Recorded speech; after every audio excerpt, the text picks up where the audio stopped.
Watches and clocks, Kyiv time. Thank you very much for coming to this meeting. We're still waiting for one more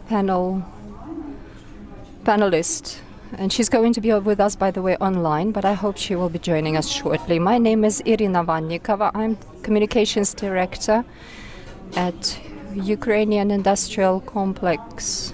And today I will be moderating this discussion, whose topic is business strategies during wartime. And let me immediately introduce our participants. These are strong, powerful businessmen, leaders of the Ukrainian businesses. So let us give them a big hand.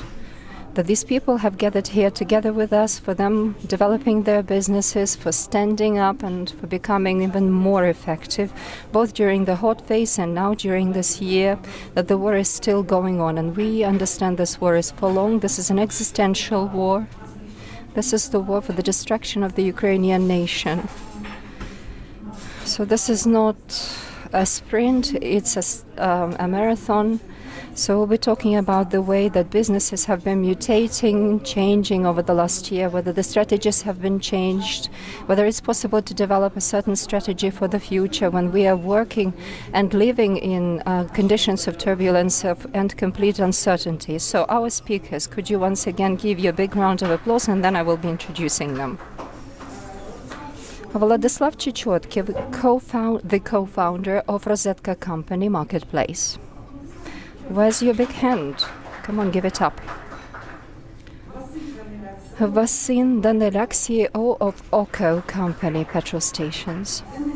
Myrgorodskiy, an entrepreneur, lawyer, Dynasty investment group founder. Dmytro Musiienko, a board member of PrivatBank in matters of small-scale businesses. And Dmytro Zozulia, advisor to MHP company. And online with us, there is Inga Andreieva. She is the chief executive officer of Mastercard in Ukraine and Moldova. So let me say a few words as an introduction, and then we will move on to general questions. Let me make a small introduction. So Inga is with us online. Can you hear us well? We cannot hear you. Well, now we can. Thanks for joining. By the way, friends, at the end of today's discussion, there will be an opportunity to ask your questions to the panelists. We have a special chat box bot on our Telegram channel, and I will be articulating your questions, voicing them, saying them out loud as you have sometimes. So, the strategies of businesses during wartime. This is our overall topic. There's a fantastic quote by Viktor Frank, a psychotherapist, who said about the survival in the German concentration camp. He said the first ones to break down were the first who believed in swift victories, that soon everything would be over. The second group of people to break down were those who wouldn't believe that this would ever end. But the survivors were the people who focused on their actions, on their life, without anticipating or looking forward to whatever could come their way. And it seems to me this, in the first place, relates to the Ukrainian businesses, because we are living here and now. Can we speak about the future and build long-term strategies now? As far as I know, you are building them. When I was in communication with each of our panelists separately in preparation for today, I had a very positive, very nice impression, because these people over the last year have become only better and have become more efficient. They have grown stronger. They have not just survived in these critical moments, but during the war they managed to make their businesses stronger and bigger. So what is their secret? That's what is the matter of our discussion. But first, let's have a quick round of questions, dear panelists. What are the major challenges, the biggest ones that you have been faced with? Some of you have said these are sales markets, losses, destroying infrastructure, decreasing your potential or human personnel drain. So let us start with Mr. Chechotkin. Good afternoon. I think that in the first place we have to understand that challenges change, and the challenges we were faced with in February 2022 very much differ from October 2023. At first it was a chaos, and the biggest problem for our business at the time was logistics matters. People were willing to buy, but we couldn't provide availability of goods across Ukraine. In Kyiv in particular, everywhere where we were present, we couldn't deliver goods to destinations. Over some time, we came to understand there was lack of fuel, and we were pretty prepared for that, I should say, because given what was happening at the time, because the war had been going on since 2014, looking at what was unfolding at the time, we understood that the first shots and the first missiles at our petroleum plants, at petrol depots, we saw what was happening in Donetsk, Lugansk, so we came to realize that we would have to build a small fuel depot, and not a single day did we have any downtime due to the lack of fuel. When you probably remember a lot of problems in spring and early summer, we weren't suffering from that because we had accumulated stockpiles of fuel. Then after the first facilities were hit in the energy complex, we began to build our own energy independence with the help of generators.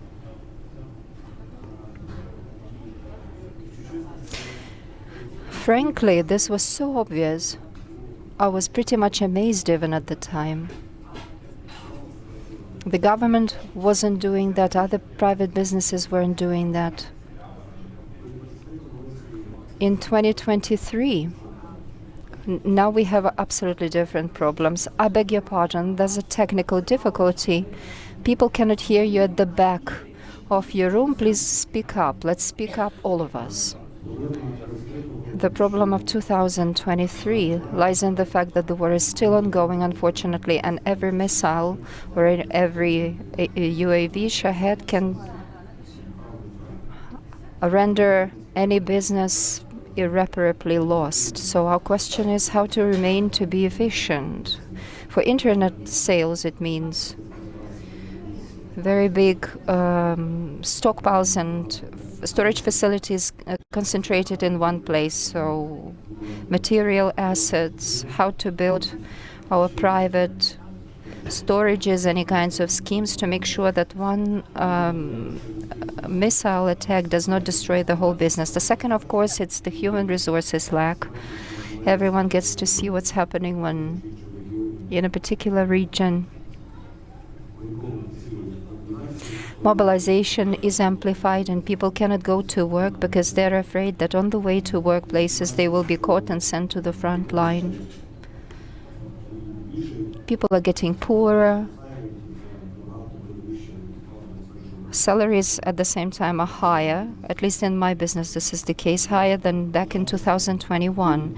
So how to continue being efficient, how to continue making money and save up for the military risks and war risks, it's another thing that we have to think and focus on every day. Another remark to our moderator who said that we have grown bigger and stronger. Unfortunately, we have to realize that we have become stronger and bigger in comparison to our competitors in the country where the war is still raging. We are exceptionally lucky that a missile hasn't hit our, for instance, facility. We're lucky in that we have such a steadfast army and resilient nation. But a lot of our competitors have been less fortunate than ourselves, or they got intimidated and they escaped. Therefore, the competition in Ukraine simply has shrunk.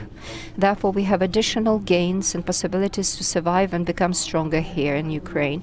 But Mr. Vladyslav, not to be daunted and to keep growing, this is about a conscious choice. Yes, it's true. But we still have to be aware that in every business there are war risks and we have to mind them. And every time I repeat about them because a lot of people unfortunately overlook them. Then air defense and the war industry and complex that I represent here can also ensure your security, even private security. Mr. Vasyl, the question now goes to you. What are your challenges? What has been the core pain for you, headache, and perhaps even persists? Our major challenges included complete drastic change of supply chains. northern supplies and eastern supplies were completely severed, and the whole logistics chain in 2 or 3 months had to be reconstructed, and we had to go across the western borders, which we had never done before. This was the first challenge. The second one, of course, we are not the same business as Rozetka, described previously. We are independent. We are a GDP derivative business because the GDP declined by 30%. Respectively, our business shrank, our industry sagged by about 32%. But it sagged not evenly across the whole country, and the companies which were lesser represented in the east or in the south of the country, our country inclusive, we had little representation in the east or south of Ukraine at the time. Therefore, we had greater gains in terms of our geographical presence. We managed to uphold our positions, and we grew in market share regardless of market sagging. And what Slava has just remarked on, this wasn't the company growth as such. This wasn't the growth of market share at the expense of some new business opportunities that came up our way, but this was largely due to manifesting ourselves better than our competitors. That is to say, our team was better at presenting itself. We grasped the situation. We were faster at taking prompt decisions, and therefore we grew not only in terms of market share, but also in terms of tonnage of freight. I suppose maybe we are one of the handful of such cases, maybe just a single case. In terms of tons of freight, we have definitely grown over the last year. When we talk about the migration of the human resources today, they have spoken about 6.2, even 10 million people have fled Ukraine. We have looked at the statistics of the state, statistics service. We saw something up to 6 million people. So this number of the people, understandably, they were primarily children and women. Nevertheless, we still very much feel the lack of qualified personnel. Something that is talked about in terms of structural employment. Yes, it is also in place. Yesterday we looked at the graphs presenting how many people would like to get one job. Since 2020 to 2023, this curve of the number of people aspiring to get one job dropped. It just declined. It means that the businesses that would like to develop some projects are suffering from a dramatic shortage of human resources. So something which is taking place right now is a struggle for human talents. It has become much more aggressive and fierce than it was at the time when the market was moving in peaceful times. So this fight for the personnel, for involving, the true professionals, has become fierce. Along with that, we're talking about a very high unemployment rate in Ukraine. Yes, the unemployment rate is high because the GDP has sagged, because numerous enterprises have folded down. It's true. Thank you, Mr. Vasyl. Now, Denis Myrgorodskiy, when we were in communications with you for the first time, you told me about how your enterprises faced the war. And in fact, it was very close to the contact line. One of your enterprises is based in Dmytro. So we can imagine what happened on February 24th. And it was a new manufacturing facility, a very promising one. So please share about it. So what were your challenges? How did you manage to withstand them? In addition to the challenges which are usual and ordinary for everyone, which is personnel turnover, it was logistics that went out of control. On February 24th, we came to realize that we were the only enterprise producing polymer containers in Ukraine still in operation. The rest of them were not working anymore. Great numbers of people were fleeing towards the west of Ukraine, and they were in dire need of the containers for oil and water. No one could produce these containers except our manufacturing facility. But the problem was that our manufacturing facilities could cover only a third of all of the requests, the demand in the market. And the greatest challenge in this regard, upon us was incumbent the mission to save the whole market, whilst our resources were very much limited. And we came to realize that the containers, whether it be for water or oil, was of strategic importance at the time. And we were working for the sake of the strategic infrastructure. At the same time, our telephone was red, boiling red. The military were calling us, politicians, ex-politicians, oligarchs, trying to break through to us, even gangsters. Everyone wanted to have a bottle of water or bottle of oil, but we understood that we couldn't meet all of their needs and wants. And when we focused on making sure that the plants producing water couldn't be put on stall, that they would have to be supplied so that they could continue their production, this became our core task. Can you tell us about the story when by Skype or online you set up the production line that the Finns had been commissioned to produce, and without them it was impossible to install this line, and they were not afraid to come. So how did you work? So they were afraid to come to Ukraine. In fact, they were not Finns, they were Canadians, but that's beyond the point. Yes, let me share some more details. In April last year, a leading Canadian company called us, from whom we had commissioned this new production line, and they called us that the line that you had commissioned in summer 2021 is ready. But we are people, we understand the situation. We will return the money, pay back the money, and we will be looking for another company to buy it. And we said, don't do that. We are ready to get it. And they said, so let us some time to think about it. The following day they telephoned us and they said, well, you will still have to pay us after we install this line.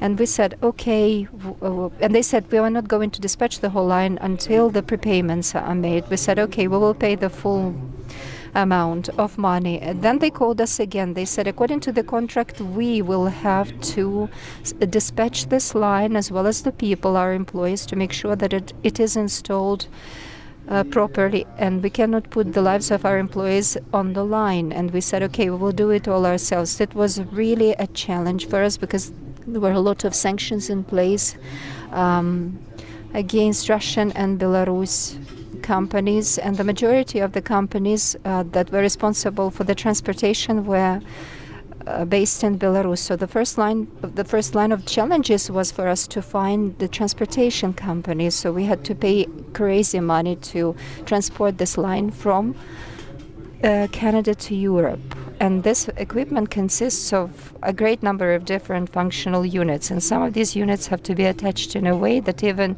a small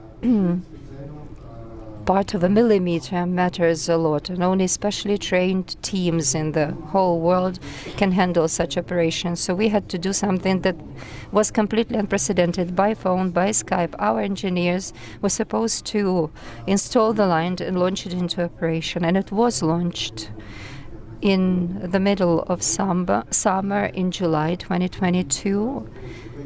And in the evening of the day, when there was a test launch of the line, 3 ballistic missiles hit the production facility, which was just 1 kilometer away from us. I was standing and watching this from the distance, thinking that probably we are not the cleverest investors in this whole world. However, this specific decision, for which I'm profusely grateful to our management, our engineers who were struggling hard to make it happen, It prevented a spike of infectious diseases that could have happened as a result of such massive flights of population. So we didn't have dysentery or any other diseases outbursts, which are usually to do with consuming contaminated water. These are the diseases which, as of now, are killing many more people than AIDS, malaria, measles, taken all together. So can you please tell us, so this line that you have installed, is it still operational? Everything is produced to the number and amount that you have planned, right? This is a prefrontal city. It has survived. What about now? Perhaps the front line has been withdrawn, but anyway, so what are the challenges you're faced with now? Just keep it brief.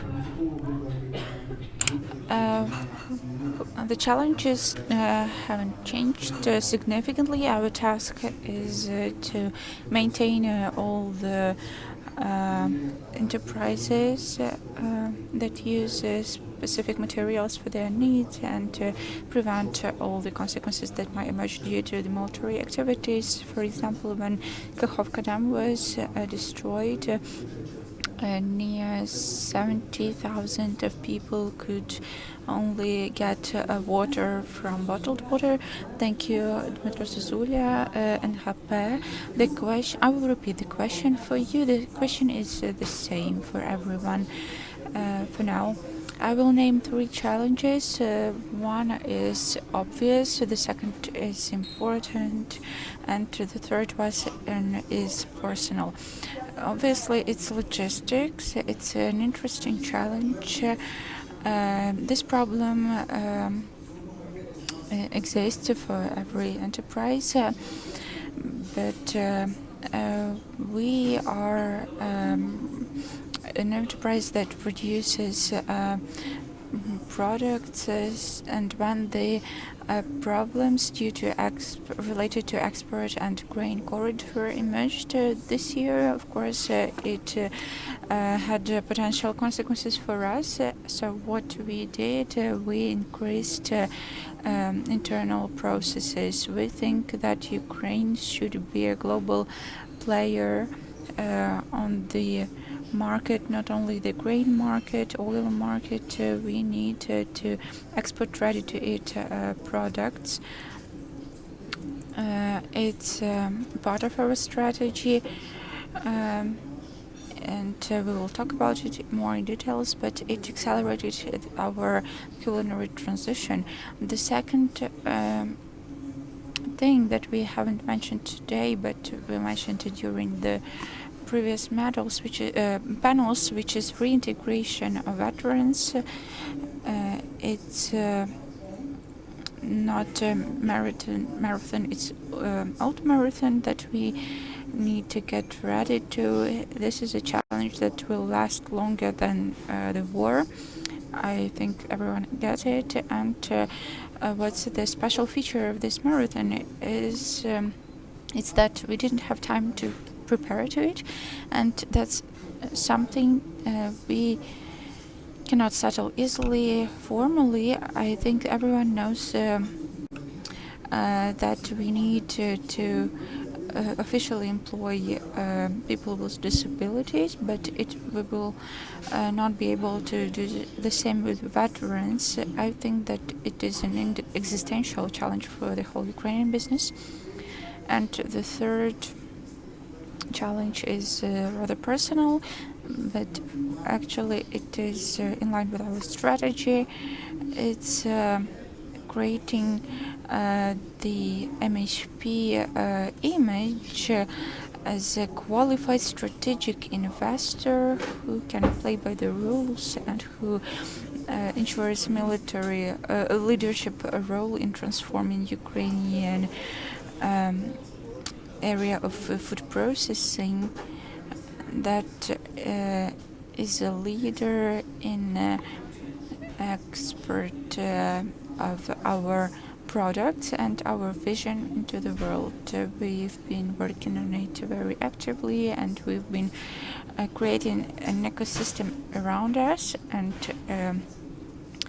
we saw that people are afraid of big players. Some people are afraid of partnership with MHP. They say that you are too big. How can we make agreements with you? What if you don't follow these agreements? What does it mean? What exactly do you mean? You don't sign any papers? We do, but you know that the level of trust to the judiciary is very low. People do not trust. So our huge task with our team is to convince people to show that we know how to play by the rules, we know how to reach agreements and how to follow them. And we have a clear corporate governance, we have supervisory boards, we can give so much to our partners that it will be bigger than potential risks that might appear. So these are the three challenges. Thank you, Dmytro Zozulia, representative of MHP. And the last question in this set will be addressed to Mr. Musiienko, representative of PrivatBank. We'll speak about the challenges. I just wanted to tell a story. I was impressed how PrivatBank worked during the war. It was just extremely impressive. I saw how an employee of PrivatBank was crossing a river to reach recently deoccupied village to pay the pension to people who were not getting their pensions for several months of occupation. That was heroic, and we are living historic events, and we are shaping our victory like that. So please, the challenges according to you. Thank you very much. It's true that what people do and what our team do does confirms that Ukrainians are unbreakable. As to the challenges, during the first days of war was ensuring operational stability, because there was panic among people as to the stability of payments and cash withdrawal. There were examples when engineers were operating under shelling in Kharkiv, Dnipro, Chernihiv, Kyiv. We tried to remedy this panic, and within several weeks people started withdrawing less cash. And another problem was logistics. You might think what logistics in a bank, but many of our employees were mobilized and had to go to the army, and we had to distribute cards. At some point, people refused to go to get these cards, and our director in Dnipro, who's been working for 30 years, took her car, went to the storage, collected the cards. You can imagine the panic in Dnipro during the first days of war, but he took these cards and sent them to the western Ukraine to ensure the stability of distribution of these cards. Then one missile hit in a data center in Dnipro. Can you imagine the PrivatBank stopping its operation for one day? What kind of panic it could provoke? So there was this heroic work of our team, our back office. So we transferred all of our operations into data storage. It was unprecedented. These projects last during 2 years.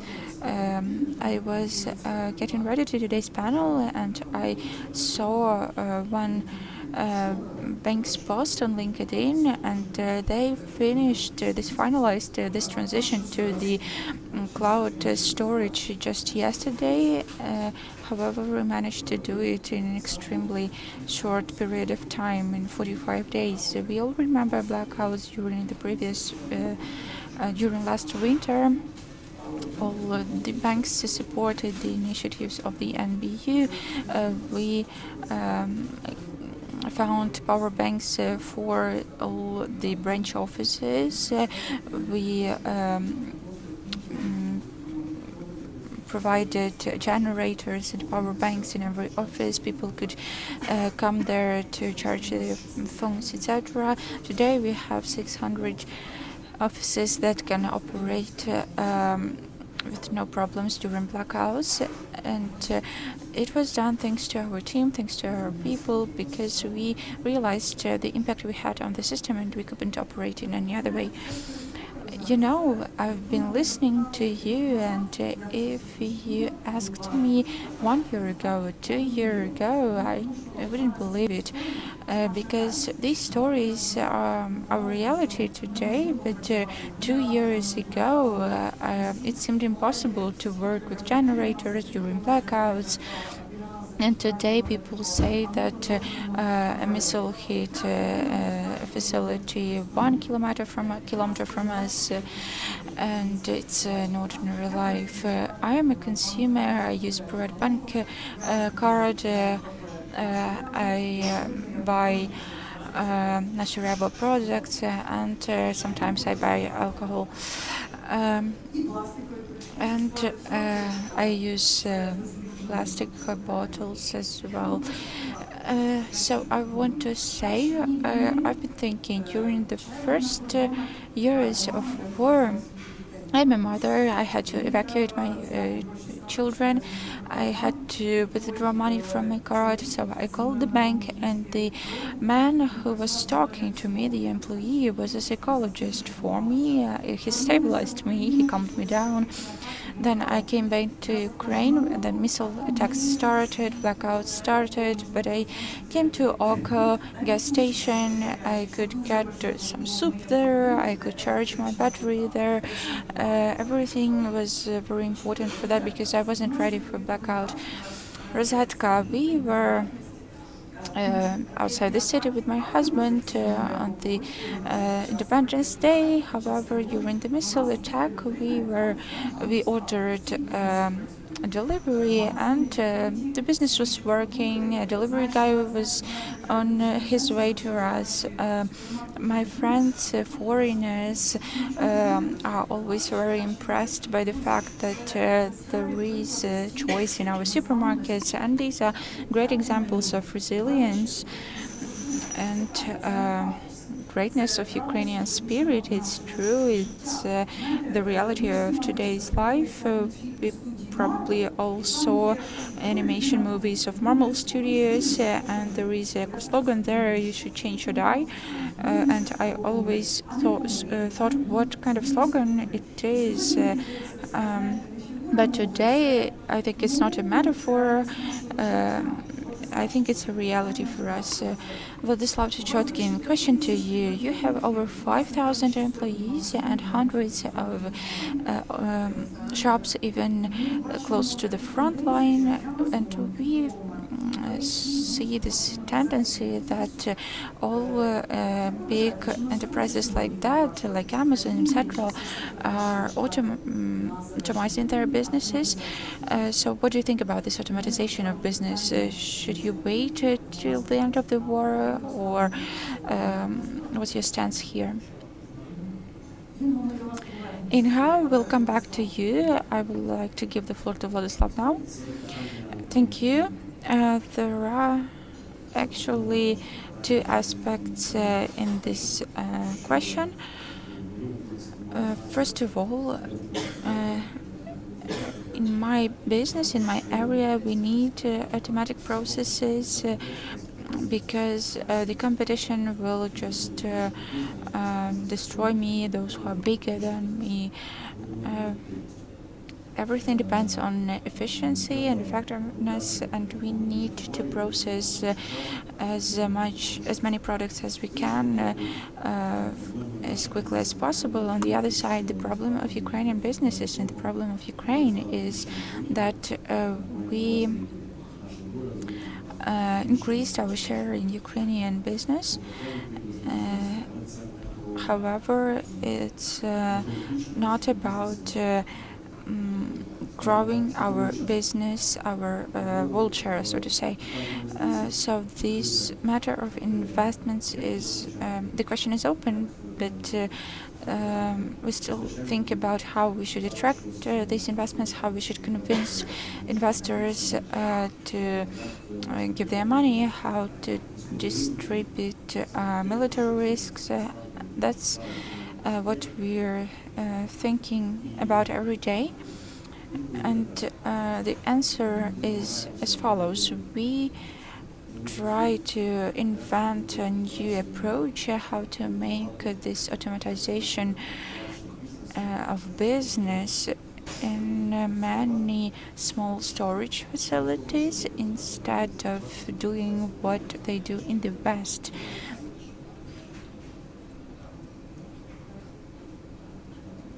Okay, and if we find this answer, we will become bigger than now. Did you get closer to the answer, or you're just searching for a solution? Well, business don't ever get 100% answer to any questions, and it's always about change or die. We are running, we try to change, and speaking about automatization, we are using Ukrainian automatization, Ukrainian software, Ukrainian metal, and Ukrainian production centers, and that's the only way we can that can make us develop. And there are already Ukrainian products that allow us to develop. Vladyslav, I know that you are among many of those who don't have any illusions, who are realistic, and you always underline that you were getting ready to war. You were ready, right?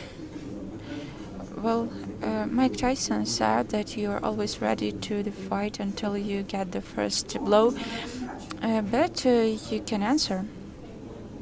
Well, our military-industrial complex can, but we can just assist. Inga Andreieva, Director General of Mastercard in Ukraine and Moldova. Inga, can you hear us? I can hear you perfectly well. Inga, please tell us about your initiatives to support and help people and businesses. You, as one of the biggest paying systems in the world, did you implement everything you wanted? Did you overcome all the challenges? Thank you for the question, Iryna. I will try to answer both questions at the same time. I would like to add something about operational risks. I just wanted to ask whether you can hear us well, and there is no echo. Let's ask the whole. Yes, all the audience can hear you. As to the operational risks, we had an anti-crisis plan that we activated on the 24th of February, something that we call the plans to continue business processes, but people make history, and part of this plan was backup, meaning people who can support, and usually these are people from other localities who can pick up on some processes. However, we practically didn't use it. Ukrainian team withstood, and even during evacuation processes, we were maintaining all the business processes. So it's true that people make history. As to the challenges and additional business challenges, I wanted to add that defining critical infrastructure became very practical for us, and we really felt it. We united efforts together with our partners, our banks, national PrivatBank, and we passed this crash test, and Ukrainians, wherever they were, had access to their accounts, to their money, and they could use them. Dmytro was right to say and to mention the cloud solutions. I can only confirm it. Some stages take weeks, sometimes months, while PrivatBank, and we were part of this project, PrivatBank implemented it within 45 days. So once again, it's about people making history. In fact, my point is that our story in many ways hasn't changed, and even now the statistics of the National Bank of Ukraine testifies that 9 out of 10 operations, according to payment cards, go cashless. So we haven't become a cash economy as others could have thought, or as we could have imagined at the beginning of this war, that some things could have changed. No, there was no rollback. Now, about the things that we are doing, COVID-19 pandemic was also a test of all of our remote business processes. It put everything to a test. And I guess this was a kind of preparation to try and test all of our digital solutions and cloud solutions as well, something that we had done with our partners. Secondly, we have a program which is called Digital First, the card which is released in a digital format, and then it's up to the customer to decide whether they want to be released with the respective plastic card or not. So this specific program, which is highly popular among our Ukrainian cardholders and banks, has proven extremely helpful to maintain Ukrainians' access to banks, for them to be able to utilize their bank accounts, and many cards were ordered in the digital format.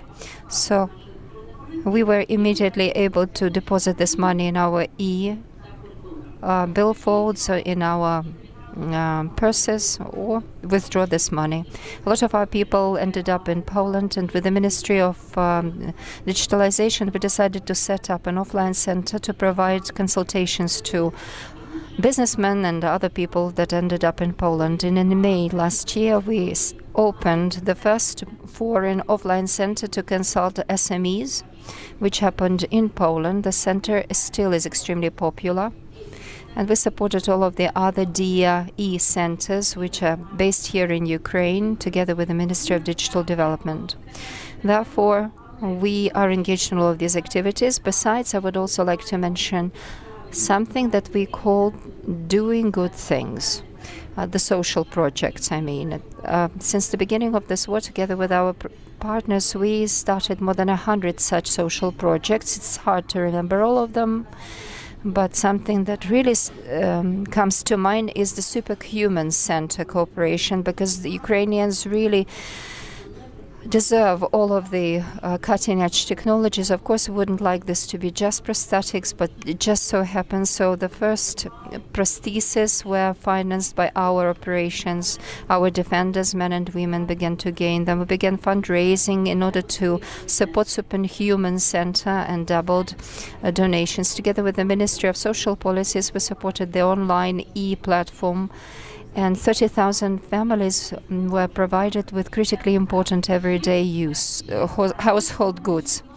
Okay. Last year, we also have a very fine technology which is called cash at the till. Let me remind you, it's when you can be issued with the cash at the cash points in supermarkets, drugstores, filling stations. When you are buying something, a particular amount of money can be withdrawn in the cash forms. So before the beginning of the war, the limit for this transaction was up to 500 hryvnias, but during the first months of war, we very quickly raised this to 5,000 hryvnias, and in the first months of the war, we actually doubled the infrastructure, the network of ATMs for the people to be able to withdraw money, to help our banking partners to withstand this load, because there was a huge demand for cash.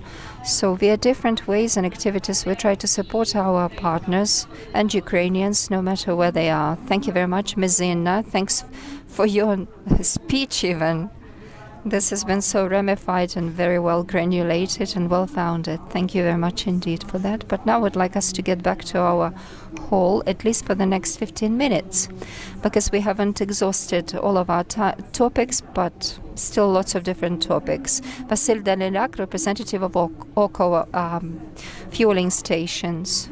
You are a leader in this area, in this market. Nevertheless, you are also developing a new area, investments in green technology. You already have solar panels at the top of your filling stations. You have charge points for e-vehicles. You are looking for new points of growth because you have reached a particular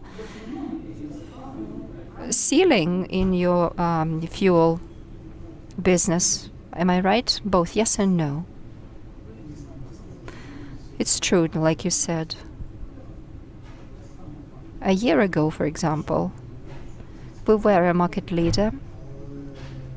We became a market leader. However, the market itself has shrunk, which means that investments inside this market are pointless. Because if we sit down and count, retail has shrunk, consumption has shrunk. Respectively, the number of fueling stations we had before the war, if we take this number of stations in pre-war time, could provide for the greater consumption. So what's the point to develop the presence of these stations when the consumption has declined by 32%, which happened last year? This year it has grown a bit. So still there is a 28% decline on the year 2021. So it doesn't make sense growing in this market share. Other players can meet their needs and wants and cover for their needs. However, in our market,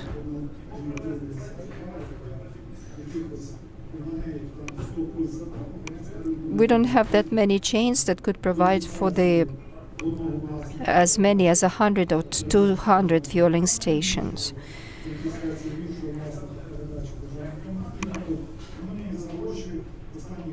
Over the last 10 years, there were no many mergers and acquisitions in this market, and not a lot of owners in our sector would like to merge with other players. So within your market, you can only grow at the expense of some operation optimizations, which does not require any additional powerful investments or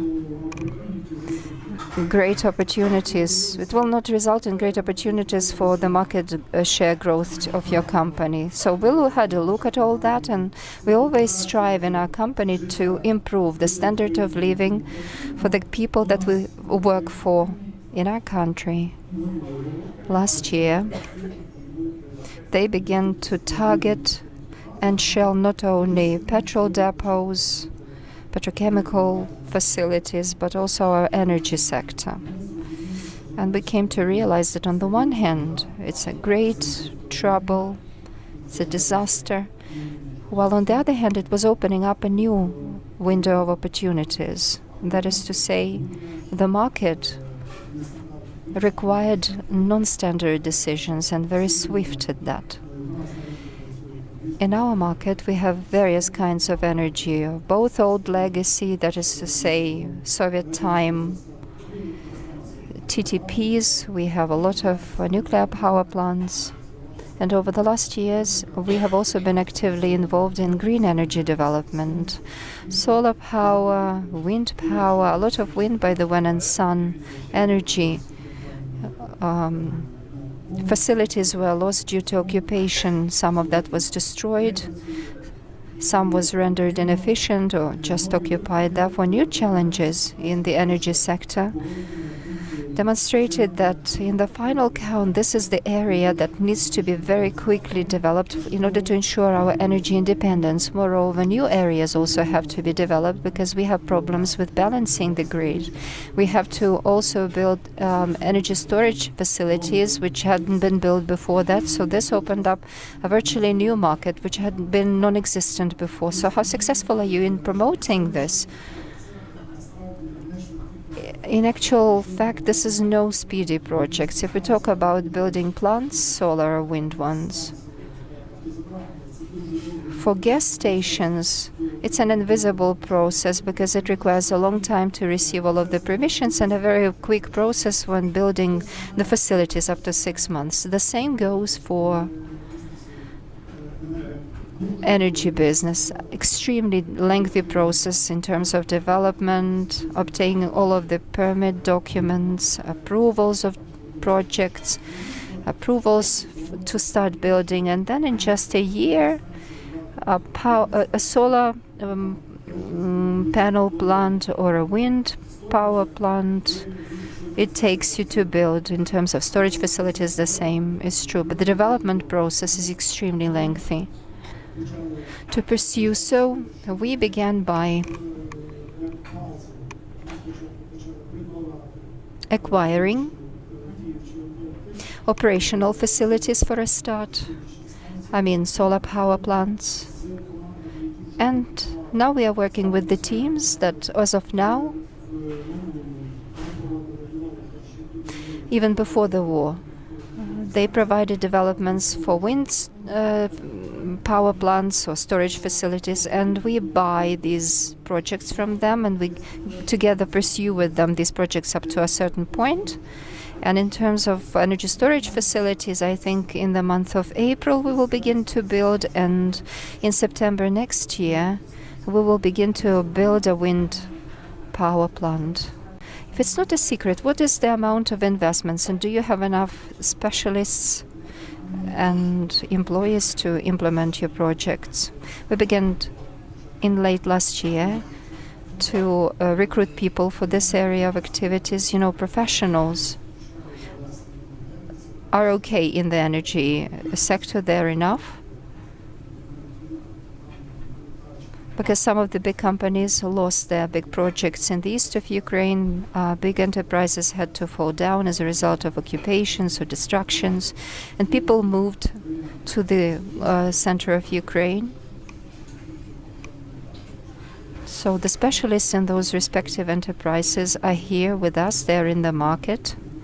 Thank goodness they haven't left Ukraine. They can be found, and we are extremely happy about that. And now we are recruiting this personnel. So we are not talking about the amount. No, we can talk about the amount of investments. Tentatively, a solar power plant is 500 to 700,000 euros per megawatt. The same goes for construction, around 600. Talking about wind power plant, there's getting more expensive in terms of logistics, and our wind power plants, turnkey power plants, and depending on where you're building and how complicated logistics may be. So this is from 1,300,000 to 1,300,000 per megawatt. In terms of storage facilities, it's about 1 million per 1 megawatt of storage. Once again, turnkey solutions. So these are the prices that we have to deal with. Talking about wind power generation, in the nearest 3 years, we set for ourselves a target to 350 megawatt in terms of wind. This is, and up to 200 megawatt for solar power generation. So the storages are not that large. Once again, we're talking about the market of balancing. I think that our first project will be 20 plus 20, and then we will see if the business will be in the arbitration of energy. If it is in the arbitration of business, that we will pursue this business. Unless it ends up in the energy arbitration, then we will have to put it on stall, because common sense prompts us that the more alternative energy opportunities emerge, the more there will be development of energy storage facilities. And of course, this will spur up renewable energy sources development. Denis, at the beginning we said that the major problem for a lot of Ukrainian businesses right now is the human capital. And a lot of people are saying that maybe in their areas people are okay. What about you? Because you told me that you don't have enough human resources. So what should we do? Shall we get the Ukrainian people back, or shall we do this at the expense of labor migrants? How can we involve these people during war, during missile attacks, during all of this turbulence and imperturbable perturbations? When you see, you're pretty lucky, the previous speaker is pretty lucky that he has enough specialists, but we are no exception to the situation that we have lost a considerable part of well-qualified specialists, and we don't have the brilliant specialists, very expensive specialists that could be recruited from the enterprises that closed and folded down in the east of Ukraine. Personally, I don't see any other solution but to open up a large-scale migration. The figures we're talking about, 30 to 35% of losses of commodity markets, sales markets, are pretty much the same for all markets without an exception. So the decline in all of the market is up to 35%. And this decline is due to the fact, once again, there is no people to buy so many goods as before. Consumption has shrunk in summer this year. At London conference, our government set a very ambitious goal for themselves to achieve 1.3 billion GDP for Ukraine, and I very much would like for Ukraine to achieve this number. But if you log on to the World Bank site, you will only see that only 16 countries in the world enjoy a GDP of over 1 billion. And all of them have the population of over 50 million people, and of them half even have 100 million, and 2 countries over 1 billion population. And only 2 exceptions to that: Canada 38 million and Australia 26 million. But why, we all very well understand. Because at the beginning of the Industrial Revolution, in the territories of neither of these countries, since that time have been any destructions or wars. They have been accumulating their riches. We cannot afford it. The only thing that will help us to recover and develop our economy is the state-owned program to involve migrants, attract them, to be promoted in other countries. And we have to be morally ready to see here employees from Africa, Pakistan, India, China, the countries where a great percentage of young people particularly are rendered unemployed. Vladyslav, do you agree with this stance? On the one hand, I have the my experience of communicating with logistics companies in Germany, Poland, the Czech Republic, and some other countries. Speaks of the fact that 30% of the people working for them are migrants. In Poland, they are Ukrainians. In the Czech Republic, they're suffering because Ukrainians are not reaching them, because Poland is closer and larger. There are way too many Arabs, and they don't want to see any Arabs around their doors. So we don't stand very good chances. I mean, to say no to Arab population or Africans or someone else. On the other hand, in 2015 and 16, we were faced with a similar difficulty, the shortage of human personnel. And we tried to involve people from the former Soviet Union countries, which is next to impossible. Because unless the state changes its attitude, its treatment of work migrants, we stand very slim chances of success in this area. Thank you. Dmytro, Zozulia, MHP company. This is an overall trend. The social role of businesses during the war is increasing. Everyone is into volunteering, humanitarian aid supply. For MHP company, this volunteering workload, is this an extra curricular activity, or is it part of your target core activities, helping the armed forces of Ukraine, humanitarian, volunteering projects? So this is the question that already lends itself to answers. Talking about volunteering as such, I think it's way too late. I think it's already part of our strategy, one of the pillars of our strategy. Like I said, reintegrating veterans. Look, about 10% of our company are servicemen. And we have a very specific decision that was approved by the company to continue paying salaries, 100% salaries, to these people who are in the armed forces, and the company provides assistance and help to the wounded, to the families of the dead who died at the front. The company also runs a very specific reintegration progress, which heavily depends on case by case, but from 6 to 18 months we run it for every employee, and we are learning a lot from our mistakes. Like recently, we landed in a situation when someone was awarded, this man got wounded and he came back from the front line. He got back into our company and then he resigned because he didn't feel like he belonged there. This was a vivid case which was raised all the way to the top. Of course, we sorted everything out. We made conclusions out of the story.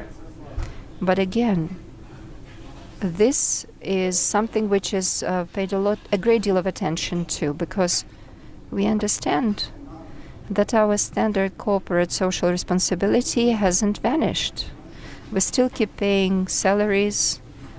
We keep the payroll to the people who are on the front. We have paid about 5 billion hryvnias as taxes over the year 2021. MHP fund for communities is active in its operation, and we are supporting the communities where we are present, as well as their veterans, especially if they are the employees in our company. So much can be said, but to cut a long story short, it's true. Corporate social responsibility is one of the major pillars of the strategies of our company.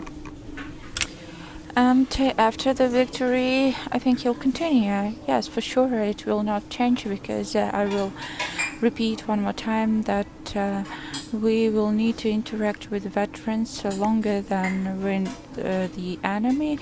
The veterans will be with us. Are you already discussing how to integrate veterans in your business? Do you have some kind of program or vision? We are not only discussing it, we are implementing it. We have 100 or 150, 160 people who came back.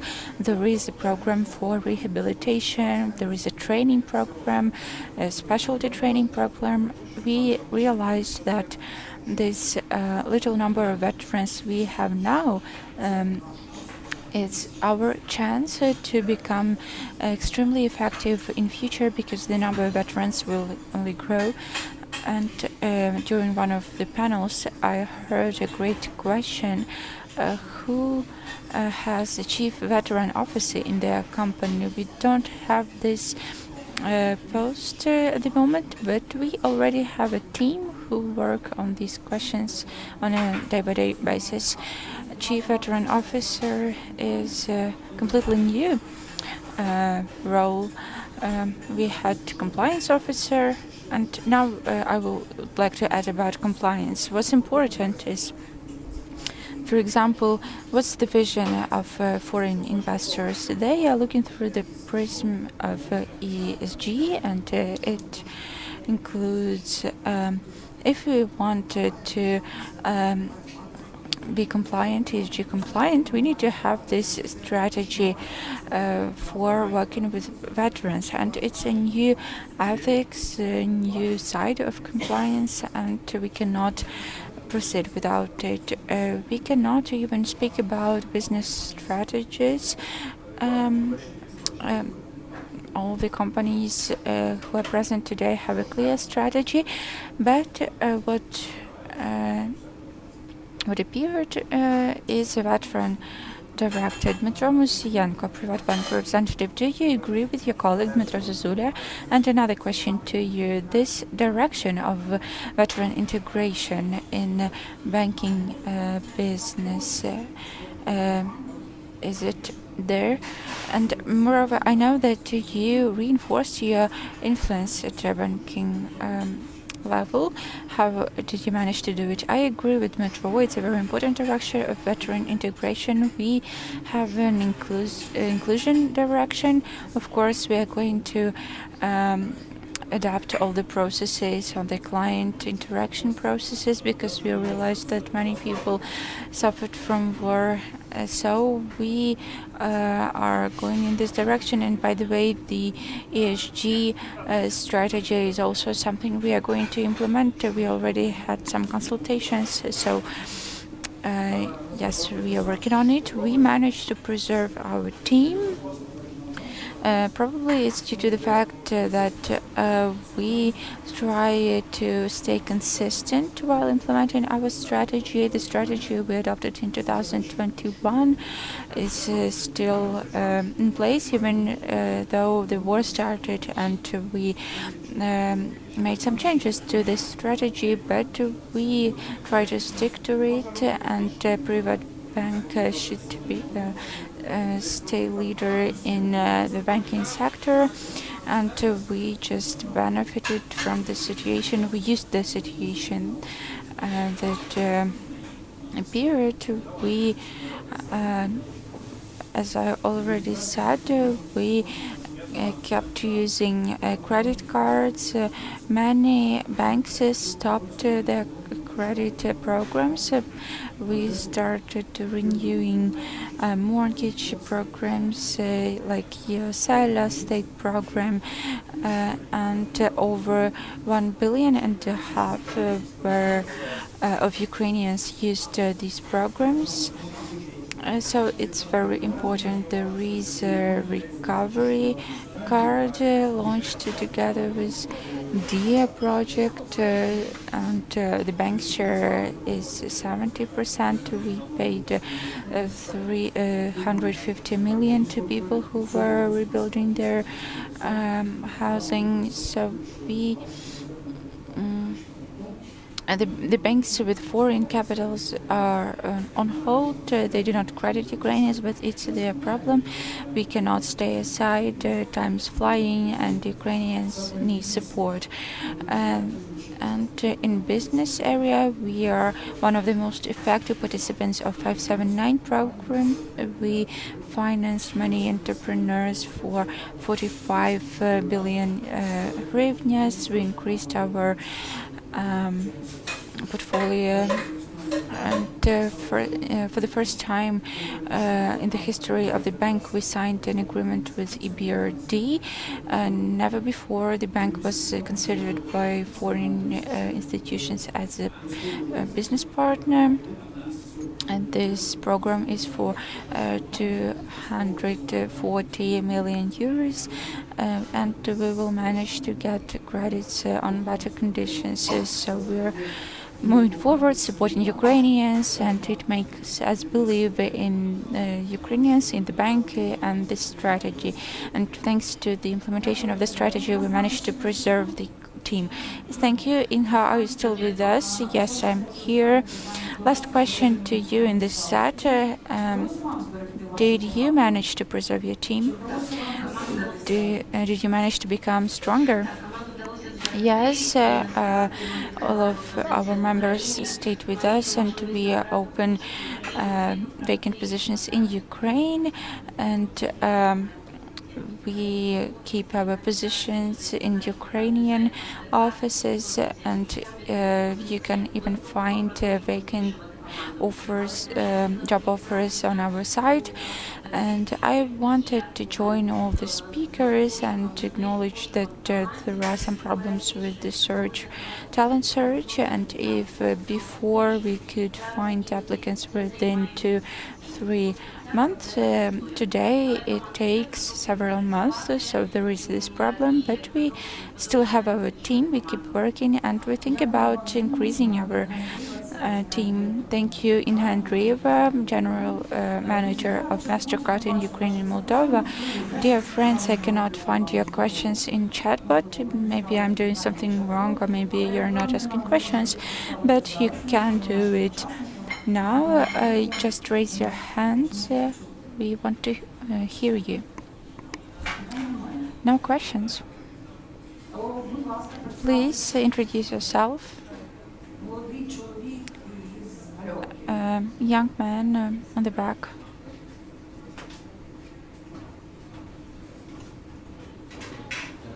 Hello, thank you. My name is Vyacheslav. I represent company RDP Renewables. I am an innovations director. I have a question to all participants. We already had the position of OKKO about green technologies integration, but I would like to listen to the position of every other participant about their strategy, green technologies implementation strategy. Specifically about the green technologies. It works, right? I can answer about PrivatBank. We have paperless technologies used in PrivatBank. It's a part of green technologies, so there is an electronic document flow. We don't use paper at all. So that's a short answer. We are moving in this direction. Thank you. We, as MHP, have a separate business unit called MHP Eco Energy, and it's part of our ESG strategy. We have biogas,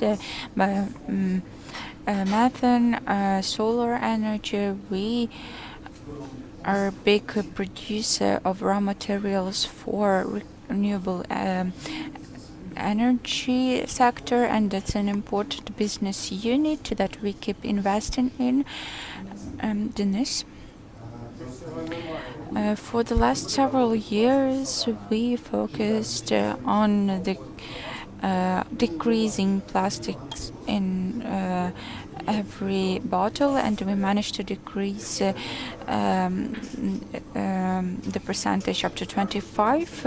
If before we produced an average plastic bottle with more harmful materials. Now we use healthy composition, and representatives of a bank came to our production facility, and I'm very proud of the fact that we produce more. We produce over 600 million products a year, but we use less plastic than before. Vasyl? You answered. Yes, I would like to get back to the question we discussed before, the veterans. Yes, the veterans and inclusion. And since there are representatives of different Ukrainian businesses here, including those who work directly with the consumers in retail, as I said, there was no point in building new facilities, but we rebuilt many facilities, and we gave the task to our construction workers to be serious about inclusion at these facilities. So even if before the war we lived in the paradigm that it's a requirement of our urban planning, because the people who needed these installations were not so numerous. Today we need to understand that it should be there. We will have tens of thousands of people with disabilities, maybe hundreds of thousands. So unfortunately there will be many of them, and they will work with us, they will live next to us, they will go to shops, we will see them every day, and unfortunately we will see it more and more often. So we were serious about it, and I urge all the other businesses to adopt. It's a permanent process for every retail business who work with millions of end users. It's also relevant for PrivatBank, Silpo, ATB, and other networks. We need to be responsible about this, and responsible while implementing these standards during the reconstruction of facilities. And for us, the best lesson was when superhumans were doing the presentation for the people to understand what this really means. And they invited people to the Superhuman Center and said, let's go, open the door, open a bottle of water, etc. We sent there our construction workers and designers who are responsible for that, and they were shocked and they realized that not everything was taken into account. And so I want to say that business should think about it. These are our people, they are consumers like everyone else, and that's a new reality we are going to live in. Everyone needs to be serious about it. Thank you. Vladyslav? Yes, speaking about green technologies, we do not produce green energy biogas, and we're not going to. We are consumers. I mean, we consume plastic and other materials. Of course, we do everything to be more effective. And we reuse different packaging. We use the same packaging for 7 times in average, and we promote this reusable materials. We also have another program to decrease the usage of fuel, and actually we try to do it to spend less resources. As to the veterans, we have a program of reintegration of veterans, and even bigger program about training our employees, because most of our people see our consumers every day.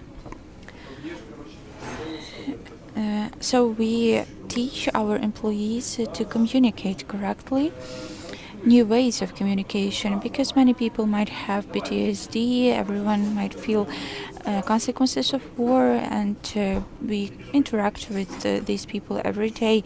So I'm sure that the psychological training and communication training are equally important, as not perceiving urban planning standards as something formal. We should provide for special infrastructure for the people with disabilities. Unfortunately, that's our today's reality and our future reality. Thank you, Vladyslav. And my last question to all participants. I would like to ask you about the plans. Probably it's too simple, too traditional, but if you don't make plans, we have no future, but we do have a future. So I would like to ask you what can contribute to the growth of your businesses, and what should be done today by the entrepreneurs to feel confident, let's say, next year. We already mentioned social responsibility, we mentioned green energy, responsible usage of your products, being eco-friendly. Of course, all of these are components of correct business, but I would like to hear more from you. Let's start from Vladyslav.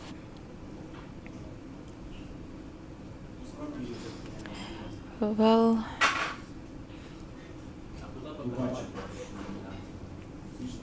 we can see that our shops and our brand keep growing.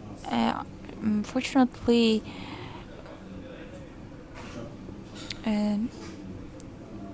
we became brand number 1 in our category at the beginning of the full-scale invasion, and during difficult periods, consumers always choose the brand they know the best, the brand they trust the most, the brand that is there for a long time. So when the full-scale invasion started, we changed.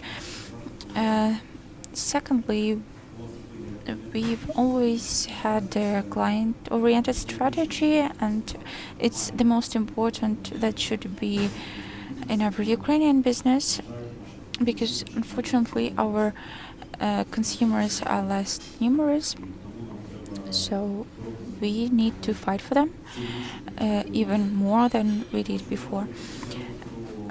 If we speak about some specific steps, we open new shops, we build new logistic facilities. Till the end of the year we will have 500 shops, and the next year we will have many more of them, and we are adding a new range of products, alcohol products, other food products, some food for animals, and all of this helps us to communicate with our consumers more often. And this wheel is turning ever faster, the wheel of life, right? The wheel of our business too. So we are very much hopeful that we will soon get to see our victory.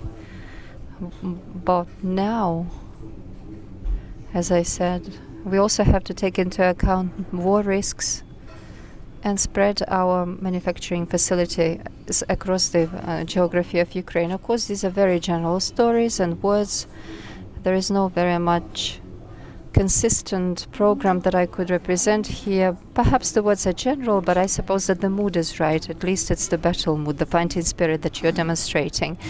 Mr. Vasyl, despite the development of the energy area in the portfolio of our company that I have already mentioned, we also have the plans for vertical integration in our business, but along slightly different lines, which means that during the follow-up years, we would like to make the set up production in our business, because after joining the European Union, it will be unavoidable that we will be adding bioethanol to our petrol products. First it will be 5%, then 7%, then 10%, as is the case everywhere in European countries, virtually in all EU countries.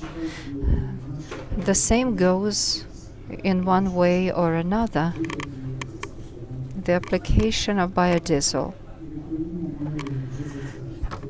And we have been thinking about it. We thought about it even yesterday. We have been working 2 years now on the project on bioethanol plant. By Ukrainian measurements, it will be big. By American measurements, it will be small in size. Let it be small in size. At least it will be planted here in Ukraine. Yes, it will. The concept of this plant has already been created. Now it's being designed. And I guess in the month of March, we will begin the physical construction work. The cycle of construction is about 2 years. So respectively, in the first quarter of 2026, it will have been completed according to the project. And then immediately after that, most likely with the same construction company, because it's a huge world company, leading one, we will approach the design of the biodiesel plant. Because in our business, we can just apply up to 10% of what we sell, while with biodiesel we can use that up to 100%. So this is a highly fascinating project for us in terms of challenges and technologies applied, and energy independence as a trader and a seller in the country of Ukraine. There are some small plants like this in Poland, like BioAgra, Pola Agra, huge ones, huge producers of biodiesel. There are Bulgarian producers, the largest producers of biodiesel products in the European Union.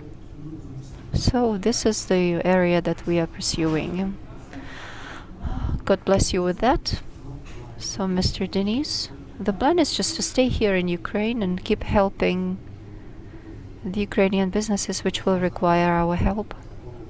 Right now, some drastic neck-breaking changes are taking place in the pharmaceutical and cosmetics businesses in Ukraine and sectors. Some of these businesses have lost access to medical glass, which they predominantly would receive from the Russian Federation. While the companies dealing with cosmetics products, for the first time in the history of Ukraine, have become leaders in sales, in retail, compared to international brands. Therefore, what we would like to do is to focus on helping these two sectors in order to meet their consumption for new kinds of containers that they may require. Thank you. Dmytro Zozulia, please. Then you can stand between the two Dmytros and make your wishes after the end of this panel discussion. Well, definitely we have our own plans, very ambitious indeed. We are building a global player on the market of food stuff. So the transformation is still ongoing, right? The DNA of our company has changed. We are preparing people, training them. But the challenge is of an entirely different character right now. We seek to build a Nestle based in Ukraine, hailing from Ukraine. So this will be a large international, big global market player to be present in multiple markets of foodstuffs. So we will not be just talking about meat or sausage products. The way we are going to go about it, it's very plain and simple. If we talk about global expansion, there are only two ways. You can develop organically, or you can become an active M&A market player, that is to invest or acquire other companies, go for mergers, etc. And basically this is the way that I am responsible for one of these pillars that I'm in charge of, deals with streamlining our expansion in various culinary territories, looking for partners, making arrangements, and we are shaping a shared picture of the future. Let me also tell you about one case, but please be brief because we have already taken much more time than planned. Just for you to understand the value proposals that we are landing. When we talk to guys about very good guys, I'm talking now, that have come up with unique at the global scale product that grow twice a year regardless of relocations, whether it's from Kharkiv in the east of Ukraine to Mukachevo, the west of Ukraine. They have grown 3 times. They come to us and in a very quiet way say, we would like to conquer the world. And what's that? We look at these guys and we say, wow, we will only be too happy to help you, to lend your helping hand. So right now I'm sharing with you about these boys, and I have goosebumps on my skin. So this is our strategy, to find such strong players in Ukraine and to conquer the world together. Maybe I have missed you, but what are these guys busy working with? Cheese snacks. These are unique products in the world, but no one in the world would have probably thought that this would be a big product, that this could be a unicorn producer hailing from Ukraine. Surprising as it may be, they are a unicorn company. Thank you. Dmytro Musiienko, please. I'm sure that confectionery business will also be a big player here. Our strategy is unchanged. We want to continue being a banking leader, market leader. What are we going to do next? We want to launch a loyalty program, because in PrivatBank that's definitely something that is lacking. We will have a special campaign to bring it out. It's still in the pipeline. So there will be a lot of digital products that will be brought out and work very well. We would like to make a lending program be online. We like it immensely and we want to implement that. Of course, there are lots of different brave ideas, but that's something that is still in the pipeline. Inna, please, would you kindly be brief? I'll try to do my best. This year, together with the Ukrainian Truth, which is a publication, we held a poll.